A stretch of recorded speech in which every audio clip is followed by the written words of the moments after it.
costos que tenemos hoy en función de la dependencia climática. 73 año medio, pero si un año muy seco, nos vamos a $110 el megavatio hora de costo promedio, o puede ser 40. Bueno, esto se va a reducir $70 hoy a 25 y se va a mantener más o menos en este patrón para los próximos 20 años al menos, lo cual disminuye nuestra dependencia climática, que era un tema fundamental para nosotros. O sea, en definitiva, lo que intentamos llevar adelante es pasar de ver la energía como un eterno problema, un tema que está eternamente en crisis, a la energía como una oportunidad, entre otras cosas, de mejorar nuestra calidad de vida, de generar mayor integración social y de generar un país más productivo. Muy bien, muchas gracias.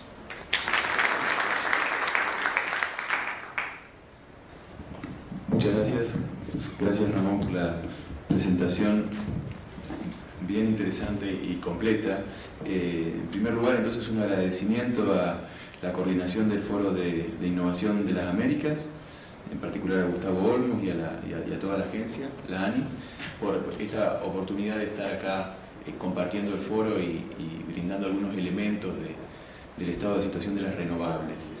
El primer descargo tiene que ver con el nombre de la mesa. Creo que hablar de evaluación de la experiencia uruguaya en la incorporación de renovables, a mí en particular me queda un poco grande. Creo que hay mucha novedad, hay mucha cosa nueva, innovación que se está haciendo. Por lo tanto, para una evaluación, sobre todo una evaluación severa, seguramente es deseable que pase un poco más de tiempo.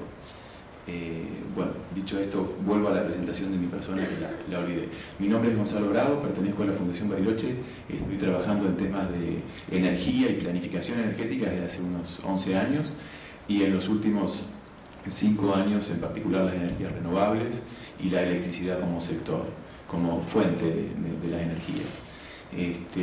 En la Fundación Bariloche, en particular en el Instituto de Economía Energética, tenemos una visión pro desarrollo de toda América Latina cuando enfocamos las posibilidades y las opciones de la energía, muy en coincidencia con la presentación del señor Méndez.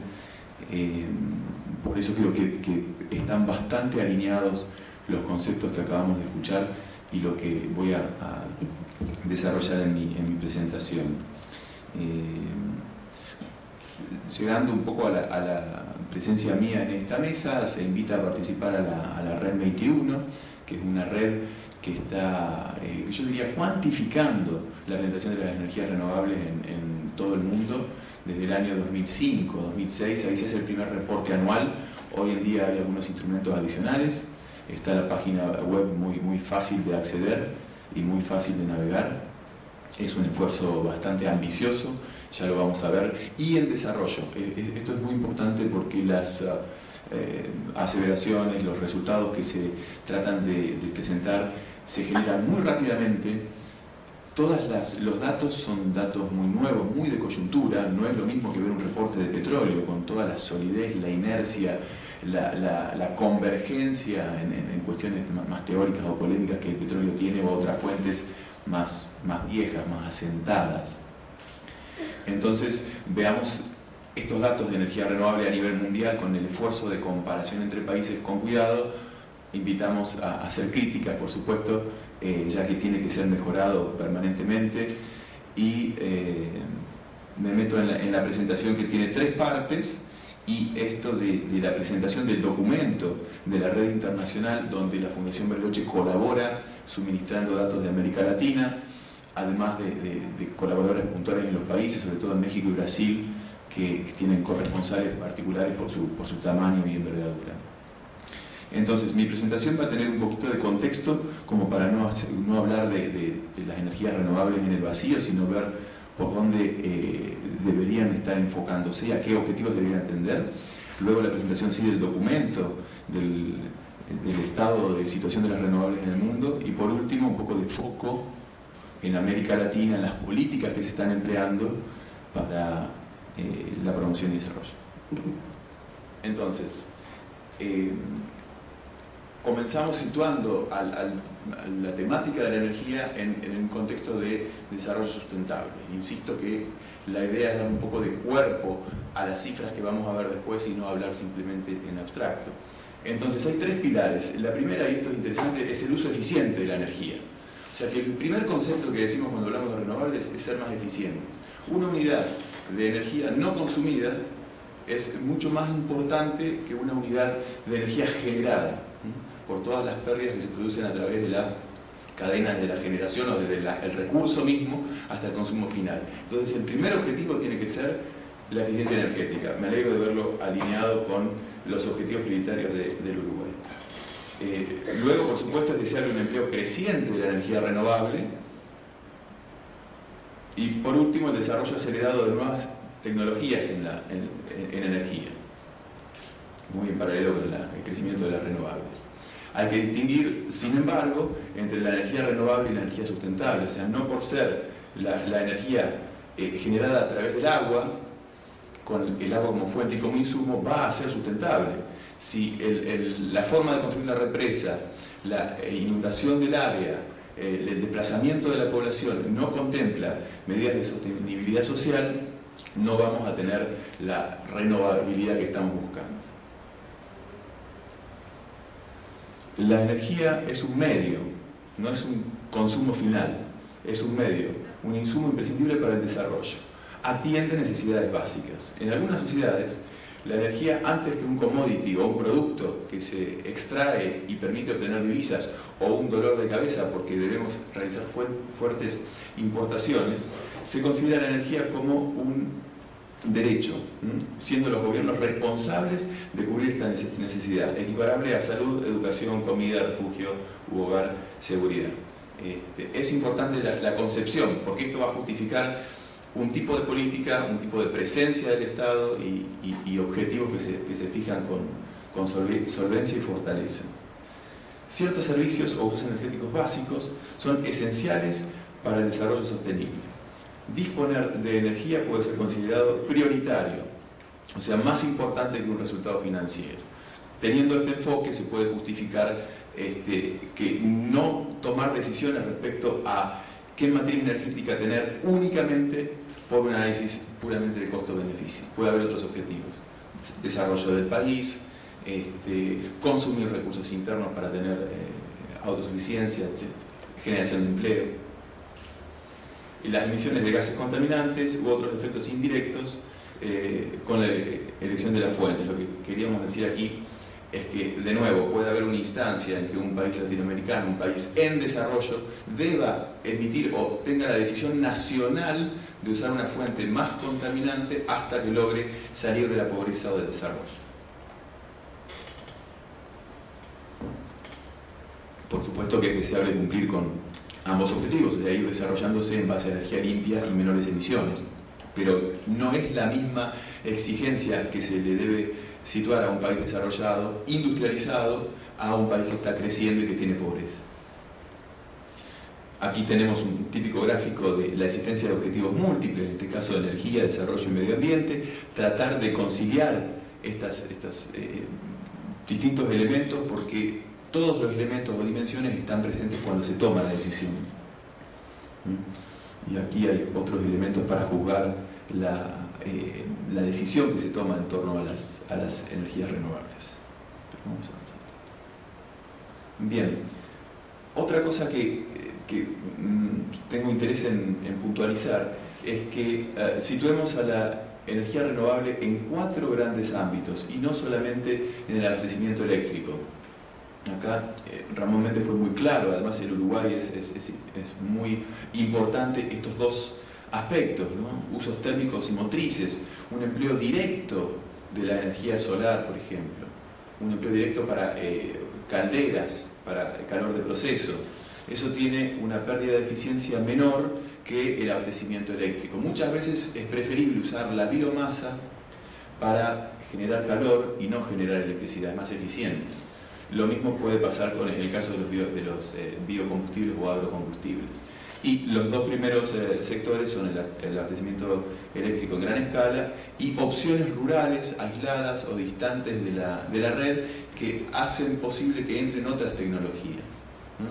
Esas son situaciones diferentes para la misma fuente, que es la electricidad. No es lo mismo estar en una red solidaria que puede cubrir costos elevados, a puntos dispersos, pobladores aislados o actividades productivas que no están conectadas a la red.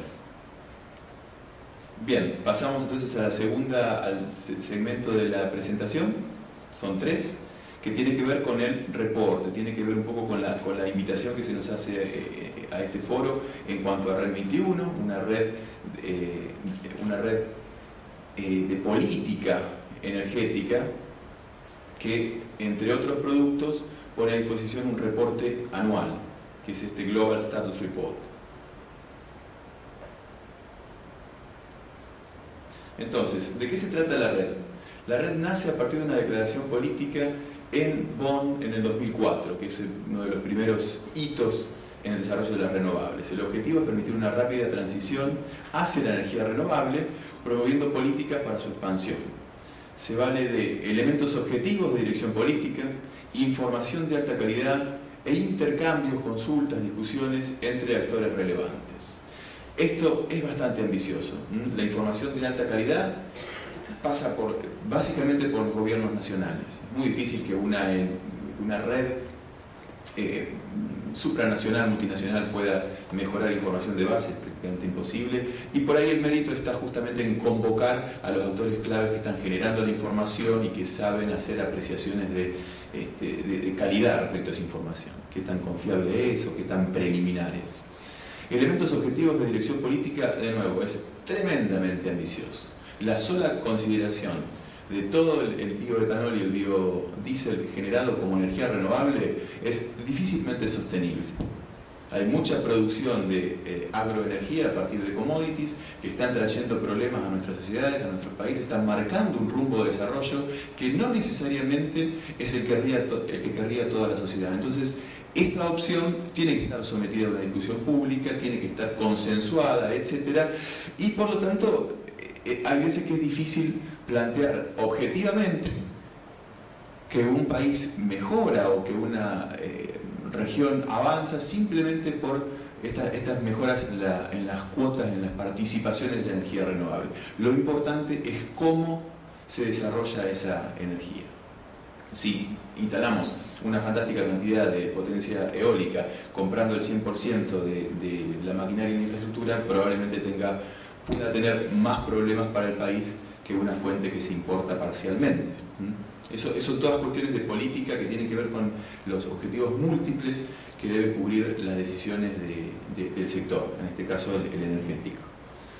La red convoca entonces a múltiples actores, es una red de política, trata de ponerse en contacto con gobiernos nacionales y locales, industria, academia, ONG, sociedad civil. Y es una red en evolución, no tiene mucho tiempo de desarrollo. El apoyo financiero, los financistas históricos de la red han sido los ministerios alemanes, Ministerio Federal de Medio Ambiente y Protección de la Naturaleza y Seguridad Nuclear, y el Ministerio Federal para la Cooperación Económica y el Desarrollo.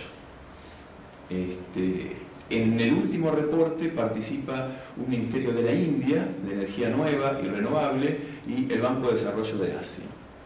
El apoyo administrativo lo brinda la GTZ, que ahora es GIZ en Alemania, y el Programa de Naciones Unidas para el Desarrollo. Tiene sede en París esta red, con una oficina que yo supongo que es bastante pequeña, por los contactos, no la he visitado la sede, pero por los contactos que tenemos con las autoridades. Bueno, ya lo he comentado, la publicación se hace desde el 2005, ha ido creciendo bastante, presenta un panorama de la situación y tendencias claves a nivel global de la energía renovable, abarca todas las energías renovables, no solo la generación eléctrica, que es donde se ve mayor énfasis en los reportes que se producen a nivel global, y los sectores son electricidad, calor, acondicionamiento o enfriamiento, sería la traducción literal, y el transporte. No hay análisis, no hay desarrollos de potenciales, ni tampoco hay pronósticos. El intento de la red es presentar información objetiva, con el reparo más bien personal que yo hacía, pero el reporte no presenta un análisis, no toma partido ni hace un juicio de valor respecto a las opciones, sino que las presenta. No van a encontrar ahí preferencias, por lo menos explícitamente. Entonces, a nivel colaboradores, seríamos más de 150 entre investigadores y revisores. Hay un autor líder, hay autores por capítulo. Esto en el último reporte, antes era un esfuerzo más personal, en menos cantidad de personas. Hay colaboradores también por tecnología específica y por región, como el caso de Fundación Bariloche en América Latina. Y hay un apoyo, hay un team de apoyo también. Estos son los capítulos que tiene la publicación. Hay un panorama global de los mercados de renovables, los dejé en inglés para que coincidan con el texto que se puede bajar, por supuesto. El producto es para difusión, o sea que se puede bajar fácil y rápidamente. Por eso dejé los nombres originales en inglés, y existe una única traducción que se hizo para la publicación del 2007. Por ahí se puede ver en paralelo la traducción de los conceptos técnicos junto con los últimos datos que trae del 2010. Entonces, flujo de inversiones, tendencias en la industria, panorama de política, y energía renovable rural. Estas son las secciones que trae, con una profundización distinta dependiendo de los datos disponibles. Pasando un poquito a los contenidos, bueno, acá tenemos un poco lo que veíamos en la presentación anterior aplicada al Uruguay para el planeta Tierra. A nivel global es un 16% la participación de las renovables en el consumo final. El año de referencia es 2009 en este caso, y las renovables habrían cubierto un 16% del consumo global, como indica arriba. El consumo global se recuperó en el 2010, porque el consumo global de energía tuvo un bache en el 2009, pero no pasó lo mismo con la renovable, que siempre que viene creciendo sostenidamente a nivel global, sobre todo empujado por China, como vamos a ver. La energía renovable no experimentó caída en el año 2009, mantiene fuerte crecimiento, pasando de un 15% de incremento anual en el 2005 a casi un 50% anual en el 2010. Esto es un salto del 2009 al 2010, crece 50% el consumo de energía renovable. Aquí vemos cuáles son las energías que tienen mayores tasas de crecimiento. Las fuentes energéticas tienen mayor tasa de crecimiento. No hay que confundir con las que tienen mayor volumen, mayor participación. Estas son las que han crecido más en el rango. En amarillo tenemos el año 2010 y en gris tenemos desde el 2005 hasta el 2010. La solar fotovoltaica conectada a la red es la que más ha crecido. Esto no es muy relevante en América Latina, pero a nivel global sí son las líderes. Y aquí tenemos, está un poco chico, la térmica de concentración es la que ha verificado el segundo mayor aumento. Y después también es importante el aumento de la eólica, como se ve ahí. Bueno, la verdad es que la idea no es detenerse en estas ilustraciones que se pueden ver en el reporte, sino presentar cuáles son las descripciones que este reporte incluye. Aquí tenemos la generación eléctrica dentro del panorama de mercado. Esto sí es el año 2010 y esta es la franja que está tomando las renovables. Potencia instalada alcanzó los 1.300, este es un número absoluto, un crecimiento del 8%, es el 25% de la capacidad global. Esto acá hay como una escalera. De las máquinas instaladas, la posibilidad de generar es el 25%. Pero de lo efectivamente generado, como veíamos en el caso de la hidroeléctrica, que depende de la lluvia, etc., baja a un 20%. Y en el caso de América Latina es la hidroelectricidad y la biomasa las más importantes. Acá podemos ver la evolución de la capacidad eólica de las plantas eólicas. China lidera absolutamente, fíjense, en azul es la incorporación del último año. Acá tenemos los otros dos sectores del reporte. Por un lado, los mercados de calentamiento y enfriamiento y el transporte. Yo los voy a dejar con para que lo vean en el reporte. Creo que esto marca el avance de la energía renovable por cada uno de los sectores. Y no tengo tiempo de detenerme en los detalles. El otro capítulo tiene que ver con las tendencias en la industria. Hay un crecimiento continuo, producción, venta, instalación, por supuesto. Se verifica una reducción de costos, especialmente en la fotovoltaica. Veríamos cómo crecen, sobre todo en el primer mundo. Hay un panorama político cambiante, incertidumbre en la industria y perspectivas negativas, ¿no? Esto es un poco lo que dejó el 2009, la incertidumbre. Cuidado con las tendencias, porque la consolidación industrial está implicando la integración vertical. O sea que podemos tener también en lo que es producción de molinos eólicos, etcétera, pocos actores muy concentrados. Y esto también implica desafíos regulatorios y de política nacional. Podría ser desde la visión de América Latina, insisto. De ahí la importancia de plantear una cuota, una componente local, nacional, cuando esto es posible. Y a nivel de empleos son números muy difíciles de afinar, pero estaría por encima de los 3,5 millones. Flujos de inversiones, ahí vemos los principales países, con Brasil, Estados Unidos, Europa como bloque y China. Fíjense, el crecimiento en las inversiones es también muy importante. Por primera vez, las nuevas inversiones financieras en renovables de los países en desarrollo sobrepasaron a las economías desarrolladas, ¿no? Básicamente por China, pero se invirtió más en el mundo en desarrollo. Atención aquí abajo a este punto: más dinero público canalizado vía bancos de desarrollo que mediante paquetes de estímulo gubernamental.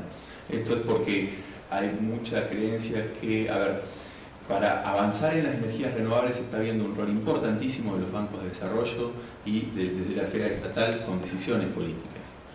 Lo que pueden hacer las empresas y las industrias en búsqueda de una rentabilidad elevada, en instancias iniciales se está viendo asistencia financiera de otro tipo también. Esta es la visión de política. En realidad es cantidad de países que están detrás de cada elemento, lo que describe esta síntesis. Se trabaja por medio de targets, por ejemplo, y los targets sobre estos puntos, como acabamos de ver, la ambición del Uruguay de llegar a un porcentaje de energía primaria, a un porcentaje de generación eléctrica. Este es el tipo de visión política, cómo se aterriza. Y acá hay más elementos puntuales de cuáles son los instrumentos que están siendo aplicados en los países donde está penetrando la energía renovable globalmente.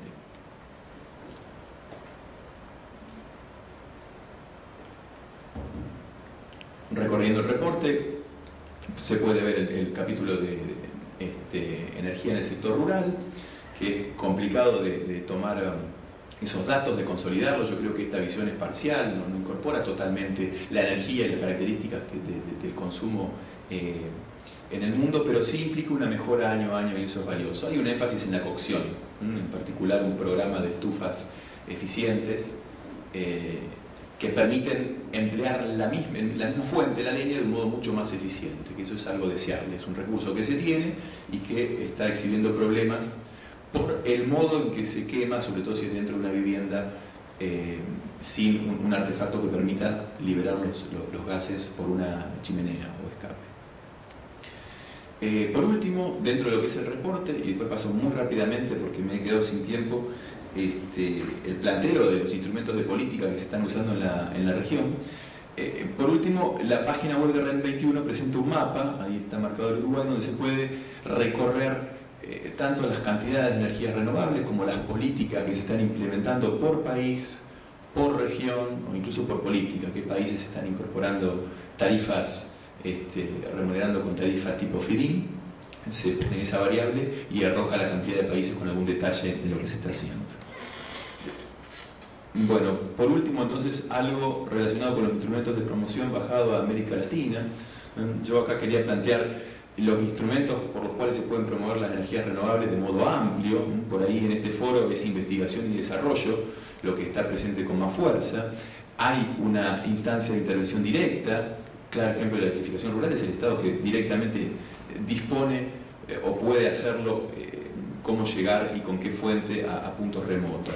Un paquete de instrumentos regulatorios y económicos, un conjunto de acuerdos público-privados, compromisos negociados, promoción de concientización cuando los mercados son más maduros y se trata de que el consumidor elija comprar electricidad verde, electricidad limpia, pero bueno, es una instancia que está en proyecto piloto en América Latina.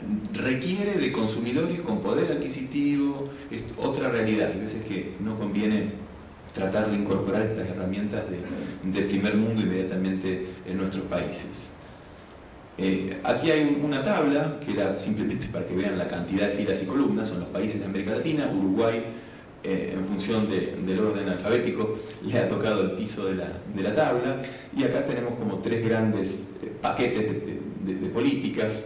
Esta categorización necesariamente es arbitraria, se puede hablar muchísimo de por qué se marca una línea entre esta y esta opción, pero bueno, básicamente en Uruguay se están aplicando medidas de los tres tipos, tanto lo que es financiamiento público o disposiciones públicas, como incentivos fiscales, como instrumentos regulatorios. Es deseable hacer una combinación, es deseable que sean flexibles estos instrumentos.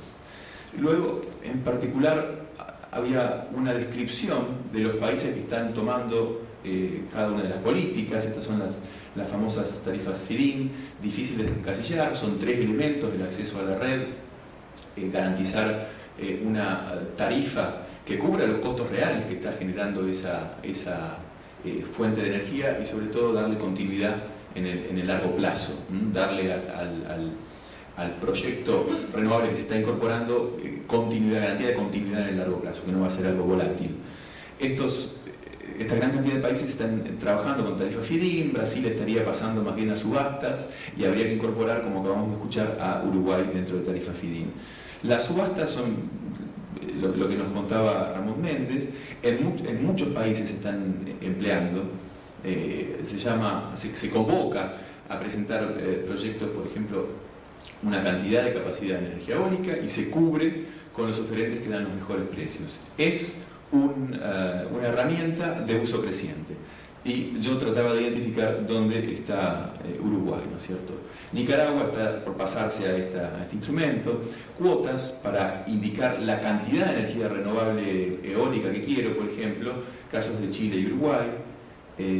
14 de 16 países de los que tienen políticas activas en la región, o han sido identificados, mejor dicho, están empleando exenciones impositivas o incentivos a la inversión. Estos instrumentos económicos son totalmente generalizados. En Uruguay, Panamá, México, Perú, Brasil, Chile, además hay reglas para facilitar procedimientos y dar preferencia para acceder a las redes. Relajar requisitos exigidos a otros generadores que tienen mayor porte o mayor historia o presencia en el sector eléctrico, en este caso.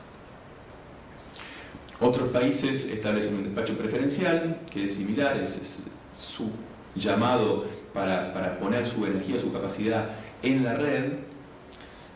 Otro elemento en Honduras muy puntual es un pago por encima del precio spot, otra opción puntual para dar un atractivo y fomentar esa inversión.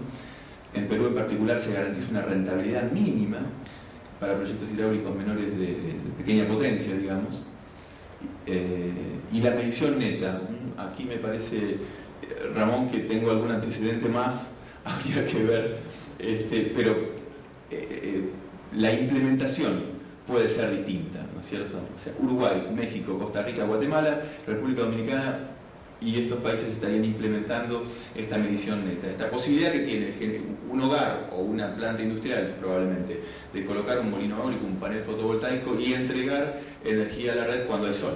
Porque esa sería la idea. Un comentario muy importante es que las políticas que se establecen en los países, y este es un poco el trabajo mío de escritorio, tienen mucho de promoción. Entonces uno ve y lee, no una noticia de periódico, sino la resolución del gobierno que dispone que este instrumento ya está vigente. Entonces es muy difícil después ir a evaluar si falta un elemento de regulación por el cual esto ya está operando o no. en las energías renovables en América Latina, cuando uno dice no, solamente voy a incluir en el reporte lo que hoy está generando, no lo que se aprobó, en lo que se está de acuerdo, en lo que se hizo un plebiscito, etcétera, etcétera. Y todas instancias antes del lanzamiento real y de la entrada en operación real de las energías renovables. Entonces vemos un mundo virtual de energía renovable fantástica y un mundo real que va un poco rezagado, particularmente en brindar energía renovable a la red eléctrica, porque esto tiene muchas restricciones que tienen que estudiarse. Bueno, aquí, y ya terminando, algunos elementos, ¿no? Algunas conclusiones luego de una visión de política, aterrizar un poco a la región los instrumentos que están teniendo éxito en otros lugares, analizar las circunstancias nacionales puntuales de nuestros países, las debilidades, etcétera, antes de aplicar o proyectar los instrumentos.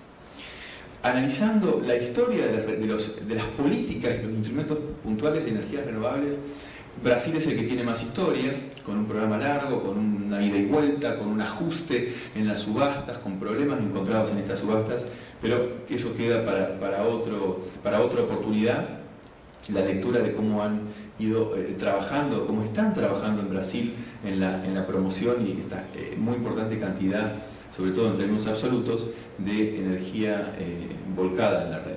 Pero puntualizar que en Brasil se tiene un Banco Nacional de Desarrollo, se otorgan garantías a largo plazo y hay precios establecidos. Son como pilares que están empujando la penetración de las renovables. Sin embargo, este actor, un Banco Nacional de Desarrollo, está ausente en otros países de la región, por ejemplo en Argentina, y está dificultando no la concesión. El programa nacional otorga una cantidad, una cuota a un proyecto eólico. Se le asigna, sale la resolución, los precios se ponen de acuerdo, todo está fantástico, pero falta la inversión inicial, esa gigantesca cantidad de millones de dólares necesarios para que ese proyecto aceptado, aprobado, estudiado, se realice en X cantidad de tiempo. Ese eslabón es uno de los más difíciles en la región, el financiamiento en definitiva. Por último, entonces, vemos que los precios ofertados en las últimas licitaciones son cada vez menores. En particular, esto era en Brasil en agosto del 2011, para la eólica había precios por debajo de las plantas térmicas y del empleo inclusive del bagazo de caña, pues se ha valorizado el residuo de la industria. Esta situación también se habría dado en la última licitación en Uruguay, ¿no? Son precios muy competitivos y muy buenos de la energía eólica. Bueno, algunas conclusiones que ya las he estado diciendo.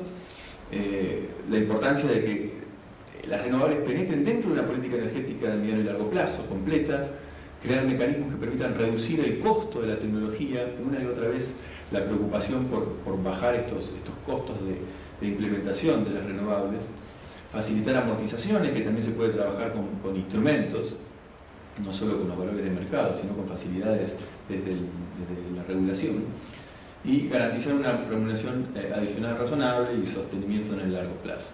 Marco legal, marco regulatorio que sea coherente, que sea previsible, pero que a la vez sea flexible. Ha habido problemas al tener elementos de promoción muy flexibles, muy laxos, sin un ajuste ante lo que va pasando a lo largo de 15 años. Entonces es importante reservar alguna capacidad de adaptación de esa herramienta. De nuevo, reducir costos y por último, concientizar a los actores, los beneficiarios, de las limitaciones de las renovables por un lado y de la necesidad de impulsarlas, ya que su penetración contribuye al mejoramiento de la calidad de vida de los sectores sociales más postergados y de toda la sociedad. Bueno, aquí quedan algunas referencias y los datos de contacto. Muchas gracias por la atención.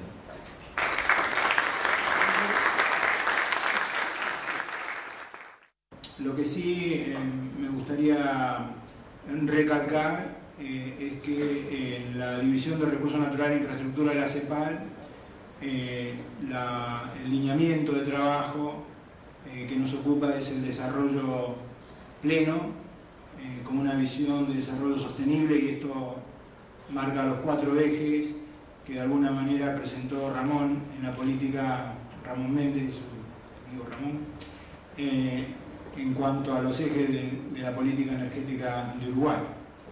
Por tanto, mi visión va a ser una visión macro en lo económico, en lo social y en lo ambiental, y vamos a aterrizar ojalá en lo que son las energías renovables en América Latina, en estrecha relación a la política uruguaya. Mi presentación, yo había pensado en 3 puntos esenciales. El primero tiene que ver con la inversión, un panorama de la inversión extranjera directa, cuál es la especialización productiva de América Latina y las políticas de innovación, porque estamos en un foro de innovación. Esto con la idea de ver la relación que puedan tener estas tendencias en relación a las renovables en la región. Un segundo punto que a nosotros nos preocupa mucho y es el rezago que están teniendo las inversiones en América Latina, en infraestructura en general, pero en energía en particular. Y voy a hacer algunas referencias a cifras que de hecho, digamos, nos hablan de un rezago, pero al mismo tiempo es un desafío, una oportunidad, sobre todo en lo que hace, digamos, al caso de Uruguay y cuáles son las cifras de Uruguay. Y finalmente los trade-off que nos plantea la política de desarrollo sostenible y desarrollo de renovables. Yo no voy a poder abordar todo, voy a abordar básicamente los 2 primeros de renovabilidad, el primero y el tercero relacionado con la renovabilidad de la matriz energética latinoamericana y el futuro de las renovables, que yo veo como un gran potencial, pero también con muchos interrogantes.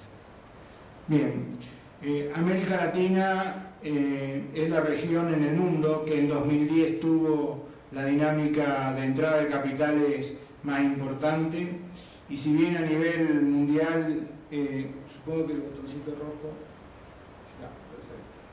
y si bien a nivel mundial la entrada fue de 1.120 millones de dólares en 2010, uno puede observar, digamos, que las economías en desarrollo fueron las que de alguna manera tuvieron una dinámica mayor relacionada a las economías desarrolladas, teniendo en cuenta obviamente la crisis de 2008-2009 de una baja caída en las inversiones totales. Esta dinámica hace que por primera vez los países en desarrollo, que son la parte superior de la gráfica, tengan una participación mayor a la de los países desarrollados, la que está en azul acá. 47% de la captación total de la inversión extranjera directa a nivel mundial obedeció a los países desarrollados, 53% a los países en desarrollo. Y de ello América Latina toma el 10%, y esto hace que en 4 años la región haya pasado de un 5% en 2007 a un 10% en 2010, lo cual habla de una dinámica de entrada de capitales muy importante en la región.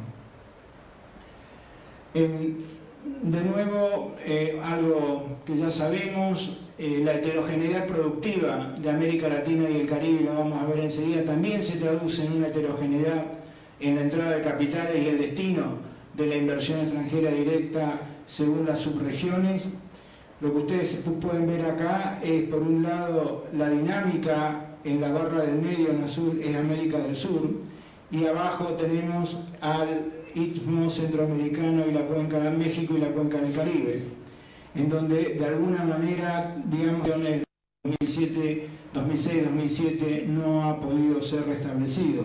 América del Sur sí lo retoma y ya en 2010 prácticamente retoma los niveles de la precrisis. Por país, uno puede observar que realmente Brasil es el país que más ha captado inversión extranjera directa en 2010, situándose por encima de los 48.000 millones de dólares.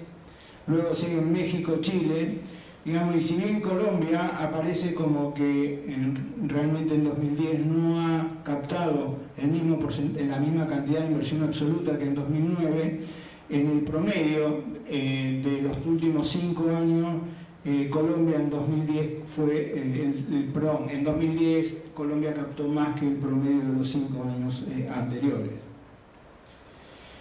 Bien, ¿por qué decimos que hay especialización productiva en América Latina que se traduce evidentemente en el flujo de inversiones, porque como se puede observar acá, digamos, en América del Sur la cantidad o el sector predominante en captar los flujos de inversión extranjera directa son los recursos naturales.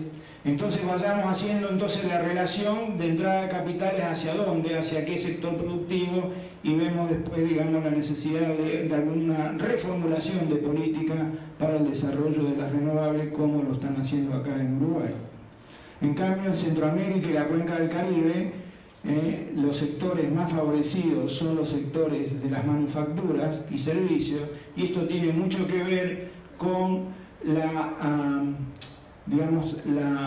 exportación de estos sectores hacia el mercado de Estados Unidos, en el caso de México y el Istmo Centroamericano, en América del Sur una especialización productiva basada en recursos naturales, y ahora vamos a ver por qué, por la exportación básicamente de productos mineros y agroindustriales a ciertos mercados europeos y fundamentalmente la China.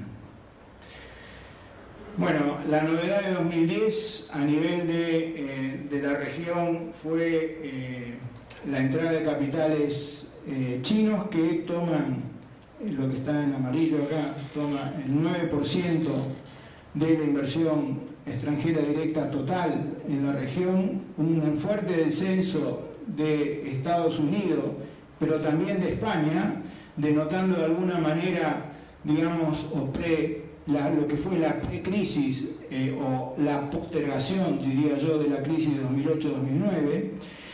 Y un tema no menor es la expansión del 8% de lo que son las denominadas translatinas, o sea, la